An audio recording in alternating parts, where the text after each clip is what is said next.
मुख्यमंत्री एकनाथ शिंदे यांनी कोल्हापूरमध्ये येऊन विशाळगडाची माहिती घेतलेली आहे। मुख्यमंत्री एकनाथ शिंदे मध्यरात्री 1 वाजता कोल्हापूरमध्ये पोहोचले आणि पोलीस महानिरीक्षकांकडून त्यांनी या सगळ्या परिस्थितीची माहिती घेतलेली आहे।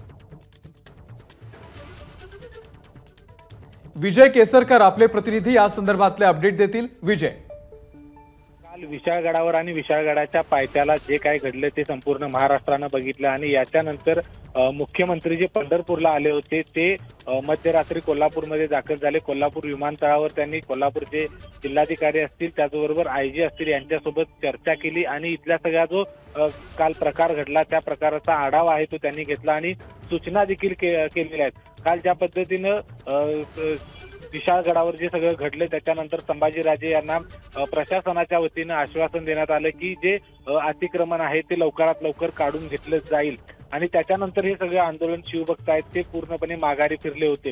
आता मुख्यमंत्री आल्यानंतर त्यांनी नेमक्या कशा पद्धतीनं सूचना दिलेल्या आहेत कामकाजाच्या हे खरं तर पाहावं लागणार आहे आणि प्रशासन त्याची अंमलबजावणी कसं करतं हे देखील पाहावं लागणार आहे। मात्र मुख्यमंत्र्यांनी रात्री 1 वाजता या ठिकाणी येऊन त्या सगळ्या गोष्टीचा या सगळ्या प्रकाराचा आढावा घेतला आणि रात्री 1 वाजता ते मुंबईकडे रवाना झाले। अमोल, विजय, धन्यवाद दिलेल्या या संपूर्ण माहितीबद्दल।